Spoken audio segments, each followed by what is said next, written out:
అందరికీ నమస్కారం అండి. ఇది 5 చుక్కల ముగ్గు, మధ్యలో సందు చుక్క వస్తుంది 3 వరకు.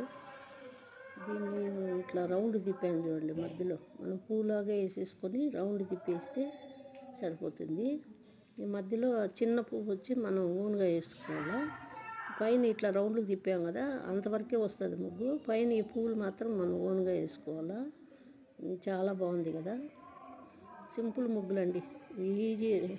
ఈ బిగినింగ్లో ఇప్పుడు నేర్చుకోవాలనుకునే వాళ్ళకు ఈజీగా ఉంటుంది. నా ఛానల్లో ఇట్లా చిన్న చిన్న ముగ్గులు, చుక్కల ముగ్గులు, ఫ్రీ హ్యాండ్ ముగ్గులు బోల్డ్ అని ఉన్నాయండి. ఒకసారి నా ఛానల్ని చెక్అవుట్ చేయండి. Rani Rangavalli art. Wish you happy Sunday. Thank you for watching.